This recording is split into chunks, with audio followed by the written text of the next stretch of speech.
योग दर्शन की 258वीं कक्षा है। हम योग दर्शन के द्वितीय पाद साधन पाद को पढ़ रहे हैं और इस साधन पाद में 39वें सूत्र को लेकर चर्चा हो रही थी। अपरिग्रह में प्रतिष्ठा होने पर जो योगी है, जो साधक व्यक्ति है, जो अभ्यासी व्यक्ति है,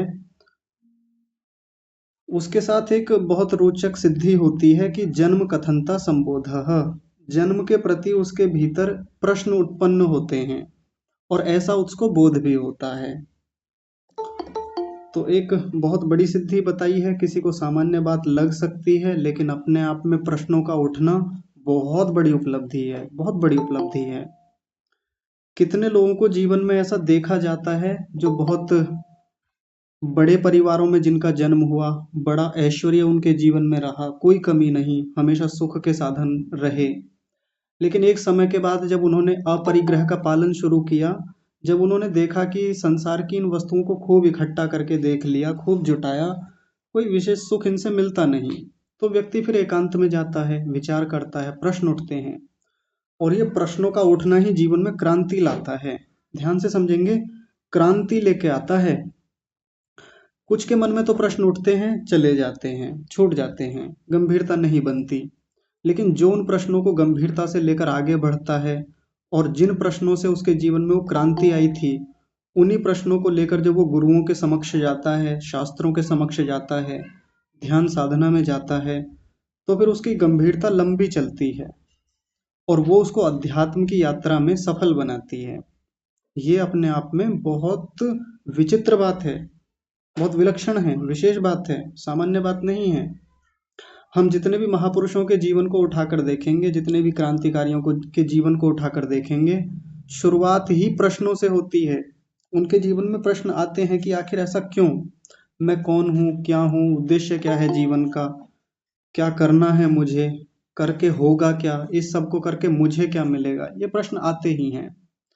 आपको कुछ रोचक घटनाएं बतानी हैं, क्योंकि विषय तो वैसे पूरा हो गया था, लेकिन कुछ और उदाहरणों से देख लेंगे तो शायद हमको यहाँ से बहुत कुछ सीखने को मिलेगा। राजस्थान में एक जगह है अजमेर। अजमेर में एक सभा जो ऋषि दयानंद ने बनाई थी, उसका नाम है परोपकारिणी सभा। तो उस परोपकारिणी सभा के एक मंत्री थे आचार्य धर्मवीर जी। यदि मैं ठीक हूं तो, यदि गलत हूं तो आप ठीक कराइएगा। आचार्य धर्मवीर जी बहुत विद्वान व्यक्ति थे, बहुत बड़े विद्वान थे। आज भी उनकी विद्वत्ता को याद किया जाता है। तो जब वो कहीं किसी कार्यक्रम में जाते थे, तो कार्यक्रमों में आमतौर पर ये होता है कि जैसे कोई विद्वान आते हैं तो उनका सम्मान किया जाता है, उनको पटके पहनाए जाते हैं, उनको स्मृति चिन्ह भेंट किए जाते हैं, कई बार महापुरुषों के चित्र उनको भेंट करते हैं, या शील्ड वगैरह होती हैं, वो जो ट्रॉफी जैसी कुछ चीजें होती हैं वो उनको देते हैं सम्मान में।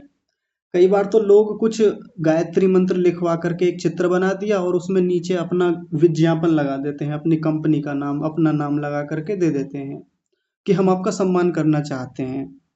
तो आचार्य जी जब कभी किसी मंच पर जाते थे, उनका सम्मान होता था, तो वो बड़ी विनम्रता से लोगों को मना कर देते थे, मुझे ये सम्मान नहीं चाहिए। अब किसी को एक दृष्टि में लगेगा कि ये तो अहंकार जैसी बात हो गई, व्यक्ति अहंकार में लेना नहीं चाहता इस स्मृति चिन्ह को, इस शील्ड को, या जो पुरस्कार दिया जा रहा है। तो वो विनम्रता से कहा करते थे कि इसको मेरा आप अहंकार मत समझिए, ऐसा नहीं है, मैं आपका सम्मान जो है मैं उसका सम्मान करता हूँ, यानी जो आप मेरा सम्मान कर रहे हैं मैं उसका सम्मान करता हूँ, अपने हृदय में इसके प्रति बहुत कृतज्ञता का भाव है मेरे मन में। तो लोग पूछते कि आप फिर ग्रहण क्यों नहीं कर रहे हैं, तो वो एक बड़ी रोचक बात कहते थे जो हम सबको सीखने वाली है। वो कहते थे कि पहली बात तो मेरे घर में जगह नहीं है कि मैं आपके इन सम्मानों को, इन स्मृति चिन्हों को रख पाऊं, और चलिए कहीं रख भी लूं, थोड़ा सा इसके लिए अलग से कोई कक्ष बना लूं या कुछ और व्यवस्था कर भी लूं, बाकी चीजों को थोड़ा अलग कर लूं, तो मेरे पास उतना समय नहीं है कि मैं इनका रख रखाव कर पाऊं, इनकी रक्षा कर पाऊं, इनकी साफ सफाई, बहुत सारी चीजें हैं, है ही नहीं समय मेरे पास इतना। भाई यदि मैं इनकी रक्षा में, इनके संरक्षण में, इनके रख रखाव में अपना समय लगाऊंगा, तो बाकी मैं पढ़ने में कब समय लगाऊंगा, स्वाध्याय में, आप लोगों को पढ़ाने में, प्रवचन में, धर्म के प्रचार प्रसार में, ये साधना में समय कब लगाऊंगा बताइए। अब यहाँ आकर के अच्छे अच्छों की बोलती बंद हो जाती है, क्योंकि आचार्य धर्मवीर कोई साधारण व्यक्ति नहीं थे। बहुत ऊंचे स्तर के साधक, बहुत ऊंचे स्तर के विद्वान व्यक्ति थे। और जब कोई व्यक्ति ऐसा तर्क दे तो सामने वाला झुकता है, फिर मानता है, फिर जिद नहीं की जाती। कई बार तो उनको कई लोग ऐसा करते थे कि कोई सूक्ति है, कोई मंत्र है, वो उनको एक बड़े से प्रिंट निकलवा करके, उसका फ्रेम करवा करके, नीचे अपनी कंपनी का नाम, अपना प्रचार विज्ञापन लगवा करके उनको भेंट देते थे। कहते थे ये हम आपको भेंट स्वरूप देना चाहते हैं, उपहार है, हमारी ओर से आपके लिए सम्मान है। तो वो हंसी मजाक में कहा करते थे, यदि एक सूक्ति या एक मंत्र या एक विशेष बात लिखने के लिए आपको इतना बड़ा ये छपवाना पड़ा, इतनी बड़ी फ्रेमिंग करानी पड़ी, एक कागज पे लिख के दे देते, सूक्ति ही थी तो मेरे जीवन में वो भी काम आ जाती। क्योंकि लोग सोचते हैं कि हमारा नाम, हमारी कंपनी का विज्ञापन, या हमने भेंट दिया, उन्होंने भेंट दिया था, ये आचार्य जी के कमरे में जाकर लगेगा, शोभा बढ़ाएगा। तो वो मना करते थे कि देखिए इतना समय नहीं है फालतू चीजों के लिए। मैं जीवन में अपरिग्रही व्यक्ति हूँ, तो बेकार की चीजों को या कम मूल्य की चीजों को मैं नहीं रखना चाहता। जिनका जीवन में उपयोग है नहीं, मैं क्यों रखूं। मना कर देते थे बड़ी स्पष्टता से, बड़ी विनम्रता से, सौम्यता से। तो ऐसा बहुत सारे महापुरुषों के जीवन में देखने में आता है। एक हमारे महापुरुष हुए हैं स्वामी ब्रह्म मुनि परिव्राजक जी। बहुत कम लोग उनका नाम जानते हैं, लेकिन आर्ष साहित्य में, आर्ष वाङ्मय में, वैदिक वाङ्मय में उनका बहुत बड़ा नाम है। वेदों के जो भाष्य ऋषि दयानंद नहीं कर पाए थे, उनको आगे बढ़ाने में बड़ी भूमिका स्वामी ब्रह्म मुनि परिव्राजक जी की रही है। कई दर्शनों के उन्होंने भाष्य किए हैं, उपनिषदों पर बहुत कुछ लिखा है उन्होंने। और बृहद विमान शास्त्र एक बहुत सुंदर ग्रंथ उनका लिखा हुआ है, और भी कई सारी चीजें उन्होंने लिखी हैं। बहुत बड़े विद्वान थे। उनके जीवन की कुछ घटनाएं स्वामी श्रद्धानंद जी ने बताई हैं अपने कुछ साहित्यों में। तो उनके बारे में बहुत कमाल की बातें जो मुझे बहुत उपयोगी लगी, वो मैं आपके सामने रखना चाहता हूँ। ध्यान से समझिएगा। स्वामी ब्रह्ममुनि परिव्राजक जी ने बहुत काम किया, बहुत साधना की, बड़े सुंदर सुंदर साधना के ग्रंथ लिखे। साधना के भीतर जो बड़े रोचक अनुभव होते हैं, सिद्धियां होती हैं, इन पर भी ग्रंथ लिखा है। मैंने पीछे कक्षा में भी चर्चा की थी, एक योग मार्ग के नाम से पुस्तक लिखी है, कि जब हम प्रत्याहार का अभ्यास करते हैं तो कितनी ऊंची ऊंची सिद्धियां एक साधक को होती हैं, और अनुभूत करके उन्होंने ये सब बातें लिखी थी। तो उनके जीवन की कुछ बातें हैं। जब वो धर्म के प्रचार प्रसार में थे, तो कुछ लोगों ने उनको गुरुकुल खोलने के लिए कहा। उन्होंने गुरुकुल खोला, और बच्चों के लिए गुरुकुल खोला। उनका उद्देश्य था कि मैं इन बच्चों को साधक बनाऊंगा, मैं इन बच्चों को अध्यात्म के मार्ग पर प्रेरित करूंगा, जिससे कि देश से बड़े साधक निकलें, विद्वान निकलें। लेकिन बहुत समय निकल जाने के बाद वो ये कहते हैं कि मैं गुरुकुल के संचालन में, गुरुकुल की व्यवस्थाओं में ऐसा उलझ गया, चीजों को जुटाने में, अब ये इकट्ठा कर लूं, अब ये आचार्य मिल जाए, अब यहाँ से इतना धन मिल जाए, दक्षिणा मिल जाए, तो गुरुकुल को और बड़ा कर लूं, ये कर लूं, सब कुछ कर लिया। लेकिन इतने साल गंवा करके, इतना कुछ करके, अंततः मैंने उन बच्चों को दिया क्या अध्यात्म के मार्ग पर। बच्चे संध्या तक नहीं कर पा रहे हैं गुरुकुल में, पढ़ाई हो रही है, वो सब बातें ठीक हैं, लेकिन इतनी व्यवस्थाएं जुटाई, सब कुछ किया, यहाँ जाना, वहाँ जाना, प्रचार करना, प्रवचन देना, दक्षिणा लेके आना, धन लेकर के आना, सहयोग लेकर के आना, इन सब में मेरा इतना समय गया, इतना कुछ मैंने खर्च कर दिया। लेकिन जो मूल उद्देश्य था कि बच्चे अध्यात्म के रास्ते पर चलें, साधना गहराई से करें, वास्तव में सनातन को जाने, वास्तव में ग्रंथों को समझें, वो उद्देश्य तो पूरा हुआ ही नहीं। तो व्यक्ति गंभीरता से विचार करता है जब वो देखता है कि जीवन में परिग्रह हो रहा है, यानी अपरिग्रह का उल्लंघन चल रहा है। विचार करता ही है इन सब चीजों पे। और जीवन में यदि वो व्यक्ति गंभीर है, चिंतक है, तो फिर वो गहराई बढ़ती चली जाती है। एक बात और वो कहा करते थे कि जब मैं युवावस्था में था, तो मैंने खूब धर्म का कार्य किया, खूब प्रचार प्रसार, खूब साहित्य लिखा, और खूब जो भी प्रचार प्रसार के धर्म के कार्य हो सकते थे वो मैंने खूब किए।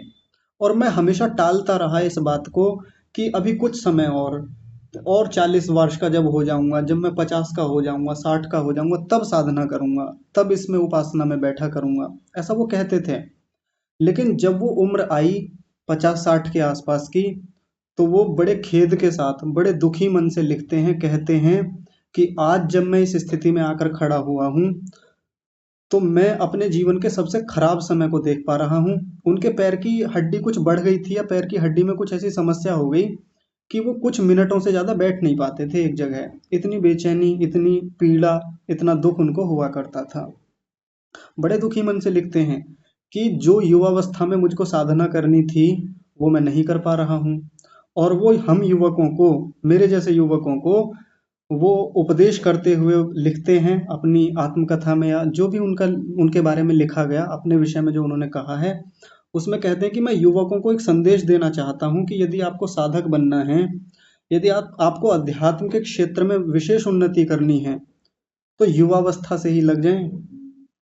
क्योंकि यदि आप सोचते हैं कि 40-50 के बाद लगेंगे, 60 में कर लेंगे, या तब कर लेंगे जब गृह कार्यों से निवृत्त हो जाएंगे, तब कर लेंगे जब वानप्रस्थ में चले जाएंगे, तो ये आपकी बहुत बड़ी भूल है, नहीं कर पाएंगे। युवावस्था में जितनी साधना कर लेंगे, उसमें तो आप विशेष कुछ कर लेंगे, कुछ विशेष उन्नति हो जाएगी, नहीं तो आप आगे जाके कुछ कर नहीं पाएंगे। ये एक गंभीर साधक के, अपरिग्रह का पालन करने वाले श्रेष्ठतम साधक के अनुभव हैं, जो हमारे काम की बातें हैं, क्योंकि उनका जीवन बहुत उत्तम था। एक बार की बात है, वो किसी चक्की पर आटा खरीद रहे थे, या शायद वहां काम करते थे, जितना मुझे धुंधला धुंधला याद है उनके बारे में। तो किसी चक्की पर वो शायद आटा ले रहे थे, या वहां काम करते थे। तो एक दंपत्ति वहां आए आटा खरीदने के लिए, पति पत्नी थे। उन्होंने आकर के देखा, उनको पहचान लिया कि ये तो स्वामी ब्रह्म मुनि जी हैं। उनको नमस्ते किया, प्रणाम किया, और उनसे परिचय मांगा। उन्होंने कहा, हाँ मैं ब्रह्म मुनि हूँ। तो फिर बातें हुई, कहाँ रहते हैं, क्या करते हैं। तो उन्होंने कहा कि अभी मेरे पास रहने खाने की कोई विशेष व्यवस्था है नहीं, और मैं इस समय भाष्य करने में लगा हुआ हूँ, शायद वेद के भाष्य या दर्शनों के भाष्य कर रहे थे। और कह रहे थे कि मुझे कोई विशेष स्थान मिल नहीं पा रहा है जहाँ रह करके मैं ये कार्य कर पाऊँ। तो स्वामी ब्रह्ममुनि परिव्राजक जी से उन्होंने निवेदन किया, उन दंपत्ति ने, कि स्वामी जी आप हमारे घर पे आकर रहिए ना, स्थान भी है और वहाँ भोजन आदि की व्यवस्था हो जाएगी, आप अपना कार्य धूमधाम से कीजिएगा, निर्विघ्न रूप से कीजिएगा। उन्होंने निवेदन स्वीकार कर लिया और वहां चले गए। तो इन दंपत्ति ने स्वामी जी को घर में ऊपर फर्स्ट फ्लोर पर रहने के लिए स्थान दिया, कि वहां रहेंगे, डिस्टरबेंस भी नहीं होगा, हम पति पत्नी नीचे रह लेंगे और उनको जो आवश्यकता होगी हम दिया करेंगे। वो वहां स्वामी जी कई वर्षों रहे, जब तक उनका काम चलता रहे। और एक दिन जब उनका काम हो गया, तो उनसे अनुमति लेकर के वो वहां से चुपचाप चले गए। काफी दिन हो गए, ये बात आई गई हो गई। एक दिन स्वामी जी कहीं बाजार में थे, इन दंपत्ति को स्वामी जी एक दिन मिल गए अचानक से, संयोग से। तो वो जो माता जी थी, जो इनको भोजन बना के खिलाया करती थी, कई वर्ष इनके लिए सेवा की, उन्होंने जाके नमस्ते की स्वामी जी को। स्वामी जी ने नमस्ते ली। तो माता जी ने पूछा, स्वामी जी पहचानते हैं आप मुझे? स्वामी जी ने बोला, नहीं, मुझे आपका याद नहीं आ रहा, आप कौन है, मैं नहीं पहचान पा रहा हूँ। तो माता जी ने कहा कि आप वही, हम वही हैं जिनके घर पर आप रह करके भाष्य कर रहे थे। तो स्वामी जी ने एक बहुत रोचक बात कही। उन्होंने कहा कि सच में मैं आपको याद नहीं कर पा रहा हूँ आप कौन हैं, क्योंकि जितने दिन मैं वहां अपने काम में लगा रहा, मैंने कभी आपकी तरफ देखा भी नहीं। मुझे यही पता नहीं कि आप हैं कौन, सच में नहीं पता, क्योंकि मेरे लिए मेरा कार्य, मेरा जो उस समय का साधना का जो प्रकल्प चल रहा था, या जो भी मैं अनुसंधान कर रहा था, उसमें सच में मेरी इतनी व्यस्तता थी कि मुझे याद नहीं कि आपने मेरी कितनी सेवा की। हाँ, सेवा की, उसका उपकार मैं मानता हूँ। जो भी आपने किया वो धर्म की उन्नति के लिए था। वो उपकार, वो कृतज्ञता मेरे मन में हमेशा रहेगी, पर सच में मैं आपको नहीं पहचान पाया। ये अपरिग्रह का पालन करने वाले एक अत्युत्तम साधक के लक्षण हैं। ऐसे थे स्वामी ब्रह्ममुनि परिव्राजक जी। तो ये कुछ ऐसी घटनाएं हैं इतिहास की जो हमारे सामने नहीं आई, जिनके बारे में चर्चाएं बहुत कम होती हैं, लेकिन बहुत प्रेरणादायक हैं। सीखना चाहिए हमको इन सब से। कौन नहीं चाहता कि सम्मान मिले, कौन नहीं चाहता कि उसे सब वस्तुएं मिलें, व्यवस्थाएं मिलें। कहीं भी जाते हैं, कोई भी पुस्तक भेंट कर देता है, कोई भी कपड़े भेंट कर दिए, किसी ने कुछ और वस्तु भेंट कर दी। आवश्यकता है, लेनी चाहिए, ठीक है, सम्मान करते हैं लोग, लेकिन आवश्यकता नहीं है तो विनम्रता से मना किया जाता है। ऐसे जो अपरिग्रह का पालन करने वाले उत्तम कोटि के साधक हैं, मना करते हैं विनम्रता से। तो ये कुछ और विचार थे जो इसके संदर्भ में मैंने आपके सामने रखे। अब आइए आगे बढ़ते हैं। तो यमों का प्रसंग पूरा हुआ। यमों में प्रतिष्ठा होने पर क्या क्या सिद्धियां होती हैं, इन पर आप विचार भी कीजिएगा और जीवन में कितना पालन कर पा रहे हैं, कितना नहीं कर पा रहे, इसका भी विश्लेषण अवश्य कीजिएगा। 40वें सूत्र को देखते हैं। नियमों का प्रसंग यहाँ से शुरू होता है। नियमों को पीछे देख लिया है, नियम होते क्या हैं, लेकिन अब नियमों में प्रतिष्ठा होने पर क्या क्या बड़ी सिद्धियां होती हैं क्या क्या ऐश्वर्यों की प्राप्ति होती है, उसको अब आगे बताएंगे। अवतरणिका, अवतरणिका यानी भूमिका देखिए। नियमेषु वक्ष्यामः, नियमेषु वक्ष्यामः, नियमों के बारे में अब कहेंगे, यानी नियमों के बारे में कहा जाता है। यानी यमों की चर्चा पूरी हुई, नियमों के बारे में बात चलेगी। तो पहला नियम क्या है? शौच। शौच दो प्रकार का पीछे बताया था, एक बाह्य और एक आभ्यंतर यानी आंतरिक। बाहर से शौच किया जाता है, शरीर की सफाई करते हैं, और एक आंतरिक शौच होता है जिसमें मन की सफाई, अंतःकरण की सफाई हम करते हैं। तो पहले बाह्य शौच को समझा रहे हैं 40वें सूत्र में। 41वें सूत्र में आभ्यंतर शौच की सिद्धियों को बताएंगे। देखिए क्या है। महर्षि पतंजलि का सूत्र है, शौचात स्वांग जुगुप्सा परैर संसर्गः। शौचात स्वांग जुगुप्सा, तीन शब्द हैं, शौचात स्वांग जुगुप्सा, और आगे है परैहि असंसर्गः। इसका संधि विच्छेद करेंगे, विसर्ग संधि है, परैहि असंसर्गः ऐसा बनेगा।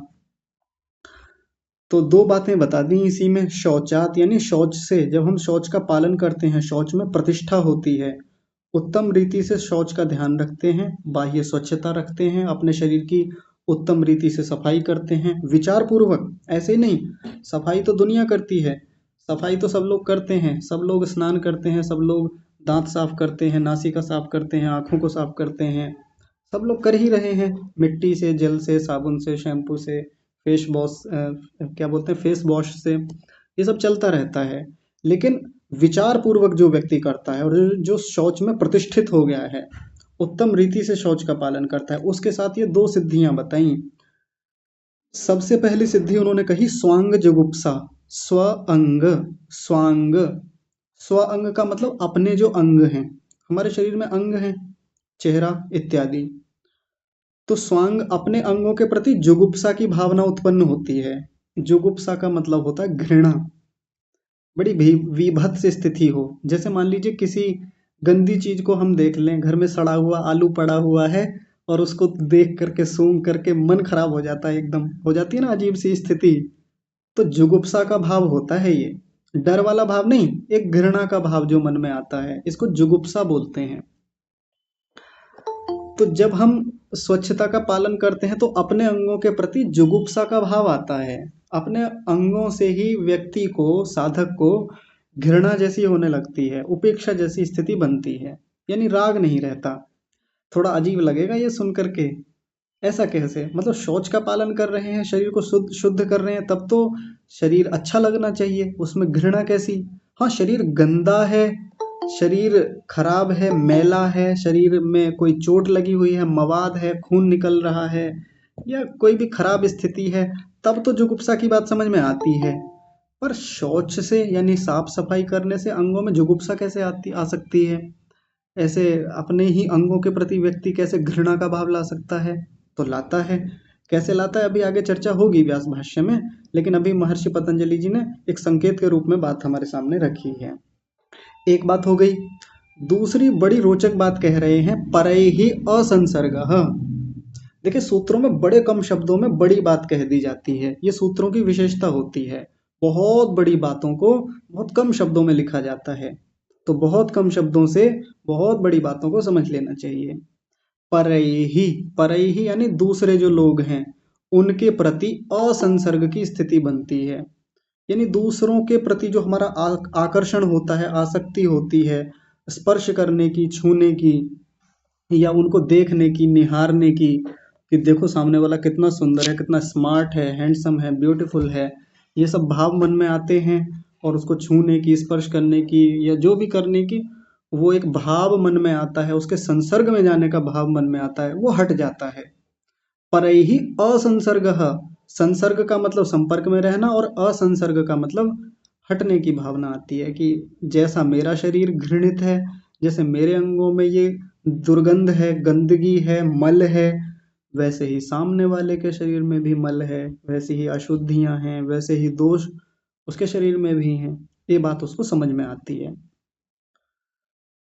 तो गहरी बात है, केवल इतना नहीं है कि केवल शौच का पालन कर रहे हैं, साफ सफाई रख रहे हैं, उसी से इतना हो जाएगा, उससे तो नहीं होगा। क्योंकि हर यम नियम के पालन के पीछे व्यक्ति का विचार चलता है, वो व्यक्ति विमर्श करता है, चिंतन करता है, तब ये स्थिति बनती है। तो देखिए कैसे होता है, उसको महर्षि व्यास जी अपने भाष्य में समझा रहे हैं विस्तार से। पहले इसी बात को ले लिया, शौचात स्वांग जुगुप्सा, जो सूत्र में आया, उसी को कह रहे हैं। स्वांगे जुगुप्सायाम शौचम आरभमाणः कायावद्यदर्शी काया अनभिषंगी यति ही भवति।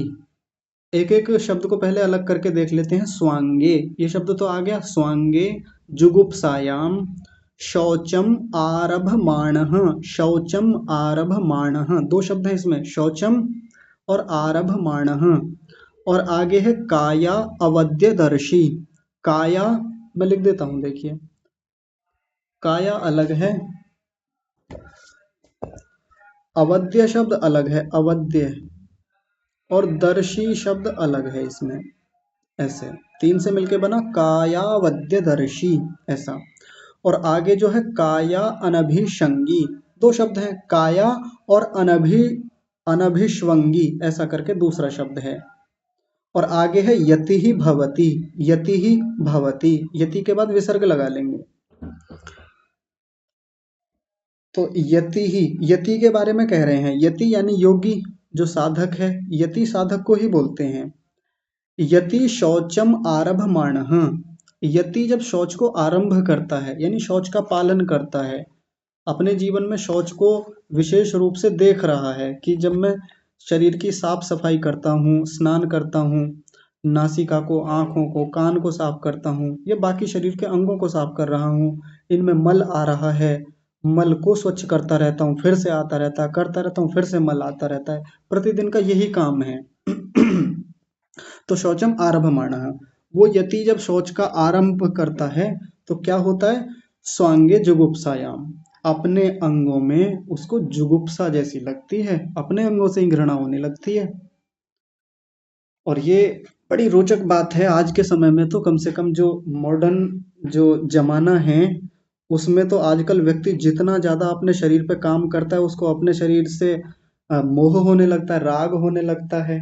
और पीछे ऐसे गाने बने, बड़े प्रसिद्ध वो गाने रहे, जिसमें एक लड़की कह रही है, मैं क्या करूं, मैं हूं ही इतनी सुंदर, मैं क्या करूं, ऐसे करके वो बोलती है, वो रैप जैसा कोई गाना है। तो मैं क्या करूं, मैं हूं ही इतनी सुंदर, और व्यक्ति इतनी सुंदरता में इतना श्रृंगार करता है, इतना श्रृंगार, लाखों लाखों रुपए एक दिन के खर्च करते हैं श्रृंगार पे, करोड़ों अरबों का व्यापार चलता है इसी श्रृंगार पर आधारित होकर के। व्यक्ति को पता है एक एक अंग की सफाई चल रही है, यानी जो ब्यूटी पार्लर हैं, या जो पुरुषों के भी जो पार्लर हैं, उनमें जाकर के देखें तो एक एक बारीक से बारीक अंग को बड़ी बारीकी से व्यक्ति साफ कर रहा होता है, करवा रहा होता है। तो देखिए शौच को तो वो भी लोग आरंभ कर रहे हैं, बड़ी बारीकी से त्वचा के भीतर जो मल जमा हुआ है उसको निकालते हैं वो लोग, बड़ी तकनीकियां आजकल चल रही हैं, यंत्रों के माध्यम से, मशीनों के माध्यम से, बहुत सारी विधियां हैं जिनसे वो मेकअप हो रहा है, बाकी सब चीजें हो रही हैं। तो देखिए हम जैसे लोगों से ज्यादा तो वो लोग शौच का पालन कर रहे हैं, शौच को आरंभ कर रहे हैं, लेकिन उनका तो स्वांग जुगुप्सा नहीं होती, अपने अंगों में उनकी घृणा थोड़ी होती है, बल्कि वो तो देख करके बड़े खुश होते हैं।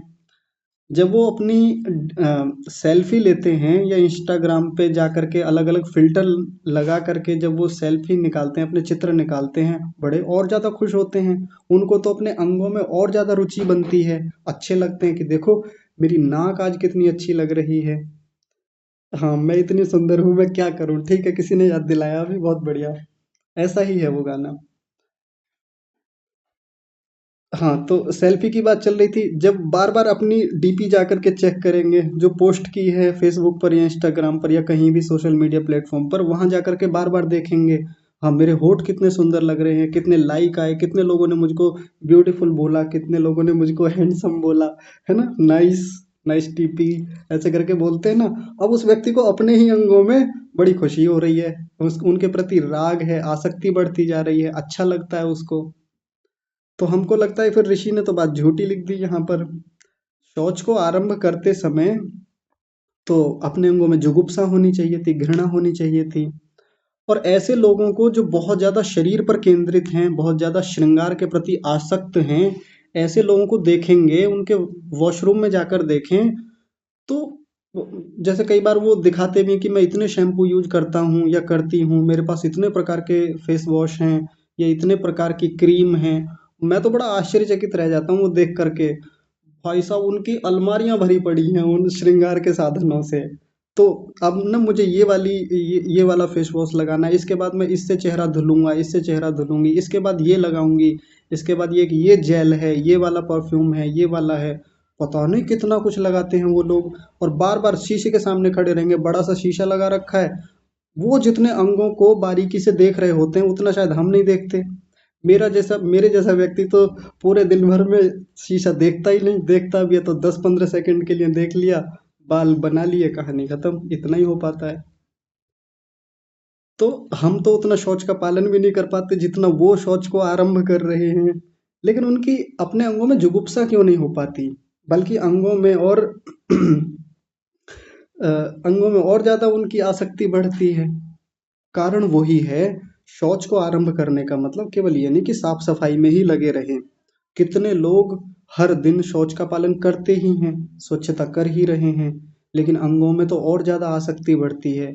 अपने चित्रों को देख करके अपने बार बार शीशे में निहारेंगे निहारेंगे, और ज्यादा खुश होंगे कि देखो कितना अच्छा लग रहा है आज, आज ग्लो आ रहा है ना, ऐसा कुछ करके बोलते, ग्लो आ रहा है, आज चेहरा चमक रहा है, आज बहुत अच्छा लग रहा है, आज बड़ी स्मार्ट लग रही हो, आज बड़े अच्छे लग रहे हो, ऐसा करके एक दूसरे को और बोला जाता है। और कोई दूसरा बोल दे और अपोजिट जेंडर वाला बोल दे, तब तो ये फूले नहीं समाते। अंगों के प्रति जुगुप्सा की तो बात छोड़ दीजिए, उल्टा और खुशी होती है कि और कैसे चमकाया जाए, और कैसे इन पे रंगाई पुताई लिपाई कैसे की जाए, किससे उस बदसूरती को और ढका जाए, कैसे इन बेरंग होठों को और रंग दिया जाए, ऐसा चलता है। और ये कोई ऐसी बात नहीं है कि केवल किताबी बात में बोल रहा हूँ या हंसी मजाक में है, वास्तविकता है, ये हम सबके जीवन की है। तो मुख्य बात है, शौच को आरंभ करने में योगी की, साधक की, चिंतक की एक विशेष चिंतन की स्थिति रहती है। चिंतन करता है, विचार करता है कि जब मैं शौच कर रहा हूँ, शौच का मतलब सफाई कर रहा हूँ, जब मैं अपने चेहरे को धो रहा हूँ, दांतों को साफ कर रहा हूँ, पसीने को साफ कर रहा हूँ, पूरे शरीर की त्वचा को रगड़ रहा हूँ, जब मैं स्नान कर रहा हूँ, मुख को धो रहा हूँ, रोज करता हूँ, प्रतिदिन करता हूँ, कितना मल निकलता है, विभत्स मल निकलता है, भयंकर गंदगी है, इतनी बेकार चीज है कि बाहर से शरीर दिखने में बड़े भले ही कितना सुंदर लगे, लेकिन भीतर शरीर का कोई हिस्सा ऐसा नहीं है जो गंदगी से युक्त ना हो। ऊपर से लेकर नीचे तक पूरे शरीर में गंदगी ही गंदगी भरी हुई है। इस प्रकार से विचार करने में व्यक्ति को स्वांग्य जुगुप्सायाम, अपने अंग में जुगुप्सा होने पर ऐसी जुगुप्सा की भावना बनती है। घृणा होती ही है। अच्छा, हमको होती है क्या? एक बार हम अपना विचार करेंगे। मैं किसी से पूछूंगा नहीं, लेकिन एक प्रश्न सबके सामने है, अपने लिए है, आत्मविश्लेषण के लिए है। हमको अपने अंगों से जुगुप्सा होती है? और जुगुप्सा का मतलब वही जुगुप्सा, घृणा। जैसे मान लीजिए सड़क पे किसी का एक्सीडेंट हो गया है, और एक्सीडेंट में क्या बोलते हैं उनको, कि शरीर के अंग बिखरे पड़े हैं, और बहुत बुरी तरह से एक्सीडेंट हुआ है, तो देख करके मन में जो भाव आता है वो जुगुप्सा होती है। तो ऐसा जुगुप्सा का भाव क्या हमें अपने अंगों को देख करके आता है? जब हम प्रातःकाल शौच मलमूत्र त्याग के लिए या स्नान के लिए जाते हैं, दांत साफ करते हैं, नासिका साफ करते हैं, तो जो मल आता है तब ऐसे भाव बनते हैं क्या हमारे मन में? थोड़ा सा अजीब लग रहा होगा मैं ऐसी बातें कर रहा हूँ, पर ऋषि ने लिखी हैं तो ये काम की बातें हैं, करनी ही चाहिए, होनी ही चाहिए, हमारे जीवन का हिस्सा है, व्यवहारिक बातें हैं। तो देखने वाली बात है कि हम अपने अंगों के प्रति कितने जुगुप्सा के भाव से रहते हैं। आगे देखिए, आगे कह रहे हैं इसी व्यक्ति के बारे में, ये जो यति है, ये जो साधक है, शौच को आरंभ करता हुआ अपने अंगों में जुगुप्सा को देखने पर काया अवध्यदर्शी, काया कहते हैं शरीर को, अवध्य कहते हैं निंदनीय, बहुत घृणित, जिसके बारे में खूब बुराई की जा सके, जिसमें है ही दोष, उसको अवध्य बोलते हैं। और दर्शी का मतलब देखने वाला, काया अवध्य दर्शी, काया में दोषों को देखने वाला, ऐसा कहेंगे। और आगे है काया अनभिष्वंगी। एक होता है अभिष्वंगी, अभिष्वंगी का मतलब होता है आसक्त, और अनभिष्वंगी का मतलब होता है अनासक्त, जो आसक्त नहीं है अपनी काया में, अपने शरीर में। तो ऐसे अपने शरीर में दोषों को देखता हुआ ये योगी, ये यति अपनी काया के प्रति, अपने शरीर के प्रति अनासक्त भवति, अनासक्त होता है, अपने शरीर में आसक्ति नहीं रह जाती इसकी।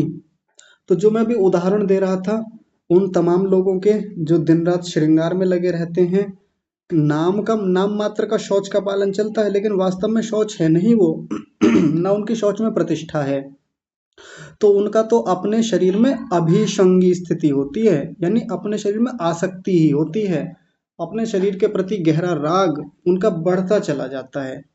जैसे एक चीज समझ के चलिए कि तमाम जितने भी सेलिब्रिटी हैं या जो भी सोशल मीडिया पे अपनी सुंदरता के कारण छाए हुए हैं, जो अपनी त्वचा के रंग के कारण आज सेलिब्रिटी बने हुए हैं, जिनके लाखों करोड़ों फॉलोवर्स हैं, बाई चांस दुर्घटना से उनके चेहरे पर या उनके शरीर पर, उनकी सुंदरता पर कोई दाग आ जाए बाई चांस, और उनके किसी चेहरे के अंग पर कुछ विशेष दुर्घटना के कारण चोट लग जाए, कुछ दिक्कत हो जाए, जल जाए या कुछ और चोट लग जाए, तो जो सदमे में वो व्यक्ति जाते हैं, उन सदमे से, उस डिप्रेशन से उनको कोई नहीं निकाल सकता, क्योंकि आजकल उसी की वजह से जीवन चल रहा था, वही रोजगार का साधन था, उसी चेहरे को दिखा करके अब तक सब कुछ चल रहा था, कमाई चल रही थी, फिल्में बन रही थी, वीडियो बन रहे थे, रील्स बन रही थी उसी को लेकर के। अब वो एकमात्र जरिया खत्म हो गया है, वो जो प्रशंसा होती थी, वो जो तमाम कॉम्प्लीमेंट्स मिलते थे सोशल मीडिया पर, अब वो जरिया, वो माध्यम समाप्त हो गया है, या उसमें एक विराम आ गया है, एक बाधा आई है, तो ये होता ही है। व्यक्ति की आसक्ति है, जिस चीज में आसक्ति होती है, जिस चीज में राग है, जब वो वस्तु हमसे दूर जाती है ना, या हमसे हट रही होती है, समाप्त हो रही होती है, तो भयंकर पीड़ा होती है, भयंकर दुख होता है। योगी के साथ ऐसा नहीं होता, ये इस शरीर में होने वाले दोषों को बहुत बारीकी से देखता है, काया अवध्य दर्शी, काया में जो दोष हैं, जो निंदनीय स्थिति है, जो खराब स्थिति है, उनको देखने वाला होता है ये। और इस शरीर में दोषों को देखने का मतलब ये नहीं है कि इसको पूरी तरह से हे समझ लेता है कि शरीर हेय है, हे का मतलब वैसा नहीं समझता, साधन है, अच्छा रखना है, स्वच्छ रखना है, ये ही अंततः मुक्ति तक पहुंचाएगा, इस शरीर से ही सारे काम होने हैं। इसका मतलब ये हे का मतलब ये नहीं कि शरीर को समाप्त कर लेगा, शरीर ही हे है, शरीर ही छोड़ने योग्य है, ऐसा नहीं। हाँ, जिस शरीर के प्रति मैं आसक्त हूँ, जिस शरीर को मैं बहुत सुंदर मानता हूँ, जिस शरीर को मैं मानता हूँ ये हमेशा वैसा ही बना रहेगा, ये ऐसे ही रहेगा, तो ऐसा नहीं है। अपने शरीर के प्रति उसका अनभिसंगी भाव उत्पन्न होता है, अनासक्त भाव, आसक्ति नहीं रह जाती। आसक्ति हमारी उसी चीज के प्रति तो होती है जिसमें हम कुछ अच्छा देख रहे होते हैं, जिसमें हम कुछ सुंदरता देख रहे होते हैं। जैसे हमारे घर में कोई बहुत सुंदर फूलदान लगा हुआ है, होता है कि वो जिसमें फूल लगा करके रखते हैं, ऐसा कुछ होता है घरों में। तो अब जब तक वो अच्छा दिख रहा है, जिसमें उसमें फूल हरे भरे हैं, अच्छे दिख रहे हैं, तब तक तो वो सबको अच्छा दिखता है, सुंदरता है उसमें, लुभा रही है, आसक्ति रहती है, कोई ले ना जाए, कोई छू ना ले। और जैसे जैसे वो खराब होते चले जाते हैं, धूल लगती है, यदि आर्टिफिशियल है, धूल लगती है, खराब होते हैं, तो फिर आसक्ति नहीं रह जाती उसमें, या वास्तविक फूल है, मुरझाने लगते हैं, तो फिर आसक्ति नहीं रहती हमारी। वैसे शरीर का मामला है, शरीर जब तक सुंदर है तब तक आसक्ति बनी रहती है, एक समय के बाद जब शरीर में बदलाव आते हैं, त्वचा ढीली पड़ने लगती है, या किसी अन्य प्रकार से इस शरीर में दोष दिखने लगे, तो फिर इसके प्रति आसक्ति का भाव हटता है, उसको योगी विचार पूर्वक ऐसे ही शौच का पालन करते हुए देखता है, विचार पूर्वक देखता है। आगे देखिए, आगे अब दूसरी स्थिति को बता रहे हैं कि और क्या होता है, किंच, और क्या। तो दूसरा होता है परैहि असंसर्गः, दूसरों के प्रति असंसर्ग वाली स्थिति बनती है। भाई जब मेरे शरीर में इतनी गंदगी है, मेरे शरीर में इतना दोष है, मेरे शरीर में इतनी दुर्गंध आती है, मेरे शरीर में भी मलों की वो भयंकर स्थितियां हैं, दूसरों के में भी वैसी ही हैं, क्यों संसर्ग करना, क्यों उनके पास जाना, क्यों स्पर्श करना। ये स्थिति एक साधक की दूसरों के शरीर को लेकर के होती है। अच्छा, अजीब लग रहा होगा शायद किसी को, हो सकता है किसी को ऐसा लग रहा हो, या किसी के मन में प्रश्न आया हो, नहीं आया हो तो मैं एक प्रश्न आपके सामने रखता हूँ। दूसरों के प्रति तो असंसर्ग का भाव होता है। मान लीजिए कोई सामने वाला व्यक्ति मल से युक्त है, मान लीजिए शौच कर लिया या किसी प्रकार से और खून निकल रहा है, उसको मवाद पड़ी हुई है, घायल है किसी प्रकार से, तो उसके प्रति तो असंसर्ग का भाव होता है। लेकिन अपने शरीर के प्रति प्रायः हमको नहीं होता। जैसे हमारे शरीर में खून निकल जाए, हम बहुत देर तक निहारेंगे, बड़े अच्छे से देखेंगे उसको, अरे मेरा खून है, बड़ा लाल है, बड़ा गाढ़ा है, ये तो बड़ा हल्का है, इसमें तो ऐसा है, आराम से साफ करेंगे। अपने शरीर की जो गंदगी है अपने शरीर में जो है, उसके प्रति उतना भाव नहीं होता, वो जुगुप्सा का उतना तीव्र भाव नहीं होता जितना दूसरों के प्रति होता है।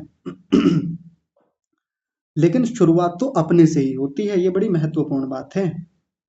शुरुआत अपने शरीर से जब होती है, जब अपने अंगों के प्रति, अपने शरीर के मल के प्रति जब एक बार घृणा का भाव आने लगे, तो दूसरों के प्रति और गहरा जुगुप्सा का भाव आता है। जैसे अपना पसीना किसी को खराब नहीं लगता, हाँ ठीक है आ रहा है, व्यक्ति उसमें सहज रहता है, उतना असहज नहीं होता। लेकिन दूसरा कोई पसीने से युक्त हो, दूसरा कोई व्यक्ति मल से युक्त हो, किसी अन्य प्रकार की दूषित गंदगी से, किसी के बाल गिर गए, किसी का बाल सामने आ गया हमारे चेहरे के सामने, किसी का नाखून आ गया, कितना मन में एकदम जिघांसा का भाव आता है। अपने वाले के प्रति नहीं है, दूसरे के शरीर के प्रति, दूसरे के मलों के प्रति तो जिघांसा का, क्षमा कीजिए, जुगुप्सा का भाव है, अपने के प्रति नहीं है। इसका मतलब शौच का पालन अभी उत्तम रीति से है नहीं। ऊपर ऊपर से सामने वाले के प्रति तो असंसर्ग का भाव आ रहा है या जुगुप्सा का भाव आ रहा है, अपने शरीर के प्रति नहीं है। अपने शरीर में है, ठीक है, ये तो होता ही है, अपनी लार है, अपना थूक है, जो भी चीजें शरीर में मल के रूप में है, आता थोड़ी है कभी। लेकिन देखिए, ऋषि ने अपने वाले को पहले लिखा है, अपने शरीर के जो अंग हैं उनके पहले उनसे पहले जुगुप्सा होगी, उनसे पहले घृणा होगी, तब दूसरों के प्रति, ऐसा कहा है, क्रम ये रखा है। तो जब हम शौच का पालन करेंगे, पहले अपने अंगों के प्रति जुगुप्सा होगी, फिर कहा परैहि असंसर्गः, फिर दूसरों के शरीर के प्रति असंसर्ग की स्थिति बनेगी, नहीं चाहिए उसका शरीर, नहीं उसको स्पर्श ही नहीं करना, दूर रहता है व्यक्ति, हटता है, फिर संसर्ग से बचता है, ऐसा कहा। ऐसा कैसे होता है तो उसको आगे बता रहे हैं, एक पंक्ति में ही कह दिया, काय स्वभाव अवलोकी, काया के स्वभाव को अवलोकी, देखता हुआ। काया का स्वभाव क्या है, काया का स्वभाव यही है कि गंदगी निकलती रहती है, स्वच्छ करते हैं फिर गंदगी होती है, यही तो देखता है व्यक्ति उसमें। ये साधक काय के स्वभाव को अवलोकी, देखने वाला है। ये काय स्वभावावलोकी योगी के लिए बोला ये पूरा शब्द, यानी वो देखता है कि काया का स्वभाव कैसा है, हर दिन उस पर विचार करता है। स्नान करते समय दूसरों को भी कई बार स्नान कराना पड़ जाता है, दूसरों का मल साफ कराना पड़ गया, या मान लीजिए कोई डॉक्टर हैं, सर्जन हैं, या मान लीजिए कोई नर्स हैं, दूसरों के शरीर की सफाई कर रहे हैं, इंजेक्शन लगा रहे हैं, खून आ गया, मवाद है, अन्य चीजें हैं, साफ सफाई करते हैं दूसरों की, तो समझते हैं कि हाँ देखो, शरीर तो है ही इस स्वभाव वाला कि इसमें से गंदगी निकलेगी ही, गंदगी ही है, और मूलतः तो गंदगी ही है। पीछे अविद्या वाले प्रसंग में भी तो ये विषय आया था। अविद्या वाले प्रसंग में काया को, शरीर को क्या बोला था, परम बीभत्स शब्द लिखा था उसके लिए, परम बीभत्स, भयंकर घृणा से युक्त जो होता है, थोड़ा बहुत नहीं, भयंकर परम बीभत्स शब्द था। लिखने को बीभत्स भी लिख देते, लेकिन परम बीभत्स लिखा था इस शरीर के लिए। तो काया का ऐसा स्वभाव है, इस शरीर का ऐसा स्वभाव है, उसको देखता हुआ स्वम अपि कायम जिहासु, अपने काया के प्रति भी वैसा ही जिहासु होता है ये, अपनी काया के प्रति भी फिर वैसी ही स्थिति बनाता है, जुगुप्सा का भाव रखता है। तो कैसे? मृत मृत जल आदि भी आक्षालयनम अपि। मृत अभी पीछे देख के आए थे जब शौच का प्रसंग चल रहा था। मृत यानी मिट्टी, जल यानी जल पानी, मिट्टी और पानी से आक्षालनयम अपि, मिट्टी और पानी आदि से साफ करता हुआ भी, कि मिट्टी से भी साफ करके देख लिया, रोज साफ करता हूँ, पानी से भी कर लिया, शैम्पू से भी, साबुन से भी, या जो भी चलता है वो सब ले लेंगे आज के दृष्टि से, उनसे साफ करता हुआ भी काय शुद्धिम अपश्यन, काया की शुद्धि को न देखता हुआ, अपश्यन यानी न देखता हुआ, पश्यन का मतलब देखता हुआ, इसमें लिखा हुआ है अपश्यन, काया की शुद्धि को न देखता हुआ, कि इतना शुद्ध करने का प्रयास किया, रोज नहाना पड़ता है, थोड़ी थोड़ी देर में कपड़े कई बार बदलने पड़ते हैं गर्मियों में, फिर से पसीने आ जाते हैं, फिर बदलते हैं, नए नए प्रावधान कर लिए, कभी मिट्टी से धोते हैं, कभी पानी से, कभी शैम्पू से, नए नए बॉडी लोशन या जो भी चीज़ें आजकल चलती हैं उनको करके देख लिया, लेकिन शुद्धि हो ही नहीं पा रही है। ऐसा ही तो होता है, काय शुद्धि अपश्यन, काया में शुद्धि को देख ही नहीं पाता ये व्यक्ति, क्योंकि है ही नहीं शुद्धि, तो देखेगा कहाँ से। तो आगे कहा, कथम शब्द को भी छोड़ दीजिए, बाद में लगाएंगे। पर कायेर अत्यंतम एव आप्रयतैहि, पर काये दूसरे की काया में, अत्यंत एव प्रयते, अत्यंत एव प्रायते शब्द लिखा एक ऐसे व्यक्ति के लिए जो बिल्कुल भी प्रयत्न नहीं करता, जो स्वच्छता के लिए, शौच के लिए बिल्कुल भी प्रयत्न नहीं करता, यानी गंदा रहता है, जो दूषित है, तो उसके लिए लिखा अत्यंत एव प्रयते है। तो ऐसा जो दूसरे की काया है, दूसरे का जो घृणित शरीर है, फिर उसमें कथम संसृजेत, कथम संसृजेत, तो फिर दूसरे में फिर कैसे संसर्ग को प्राप्त होगा ये व्यक्ति, ये साधक, ये योगी। जिस व्यक्ति ने शौच का पालन ही नहीं किया, उसमें कैसे आसक्त हो जाएगा, उसके शरीर को कैसे स्पर्श कर लेगा। एक प्रश्न किया यहाँ पर, जब अपने शरीर की इतनी सफाई कर ली, अपने शरीर में शुद्धि उसको दिखी ही नहीं, काय शुद्धि अपश्यन, अपने शरीर में शुद्धि आज तक दिखी ही नहीं, जबकि खूब साफ किया है, तो जिसने सफाई की भी नहीं, अत्यंत एव अप्रयते है, जिस व्यक्ति ने आज तक अपने शरीर की सफाई नहीं की, ठीक से नहीं करता, जिसके शरीर में दुर्गंधी है, मल है, तो बताइए फिर उसके शरीर को कैसे स्पर्श करेगा, कैसे उसके प्रति वो आसक्ति का भाव रह जाएगा, यानी नहीं रहेगा। सीधी सी बात यह है। कुल मिलाकर निष्कर्ष के रूप में अभी तक बात यह है कि जब व्यक्ति अपने शरीर की स्वच्छता करता है, अपने शरीर में मलों को देखता है, विचार करता है कि बार बार शुद्ध करता हूँ, अनेक अनेक साधन यूज करके देख लिए कि चलो इससे शायद सफाई हो जाए, इसको लगाऊंगा तो फिर पसीना कभी नहीं आएगा आजीवन, लेकिन आता है। इस दुनिया में ऐसा कोई पदार्थ बना ही नहीं, कोई वस्तु बनी नहीं जो पसीना आने से रोक दे, और पसीना आने से रोक भी दिया तो फिर और रोग हो जाएंगे, और समस्या खड़ी हो जाएगी। मल शरीर से निकले ही ना तो ये तो और बड़ी समस्या हो जाएगी। मल निकल रहा है तब स्वस्थ हैं, मल निकले ही ना तो खराब स्थिति हो जाएगी। यानी स्वच्छता के सारे प्रबंध कर करके देख लिए, मिट्टी से, जल से, बाकी वस्तुओं से, स्वच्छता दिखती ही नहीं इस शरीर में। हर जगह से, हर अंग अंग से, हर रोम रोम से गंदगी तो निकल रही है, भयंकर निकल रही है। तो फिर इसके प्रति जिघांसा का भाव आता है। जब अपने, क्षमा कीजिए, जिघांसा शब्द में गलत बोल गया, जुगुप्सा का भाव आता है, घृणा का भाव आता है। तो जब अपने शरीर के प्रति ऐसी स्थिति बनती है तो दूसरों के शरीर में भी अनासक्ति का भाव आता है, दूसरों के शरीर के प्रति भी असंसर्ग की स्थिति बनती है। नहीं चाहिए दूसरे का शरीर, नहीं स्पर्श करना, हटता है उससे व्यक्ति, आसक्ति खत्म होती है। इतना इस पूरे सूत्र का भाव है, भावार्थ है। तो 40वां सूत्र यही पूरा होता है। अभी केवल बाह्य शुद्धि की बात की है। बाह्य शौच का पालन करने से एक बड़ी विशेष उपलब्धि साधक को होती है। जब आंतरिक शौच की ओर बढ़ता है तो क्या विशेष सिद्धियां होती हैं, वो तो बड़ी रोचक हैं, बड़ी कमाल की हैं, बहुत विचित्र हैं। उनको हम अगली कक्षा में देखेंगे। आज की कक्षा को यहीं विराम देते हैं। जुड़ने के लिए सभी का बहुत धन्यवाद। आप सब लोग जो सहयोग देते हैं, अनुशासन बना के रखते हैं, उन सब के लिए भी बहुत सारा धन्यवाद। विशेष धन्यवाद परमात्मा का, जिनकी वजह से हम पढ़ पाते हैं, सहयोग मिल पाता है। तो इन सब बातों के साथ आज की कक्षा को यहीं विराम। सभी को सादर प्रणाम। ओम।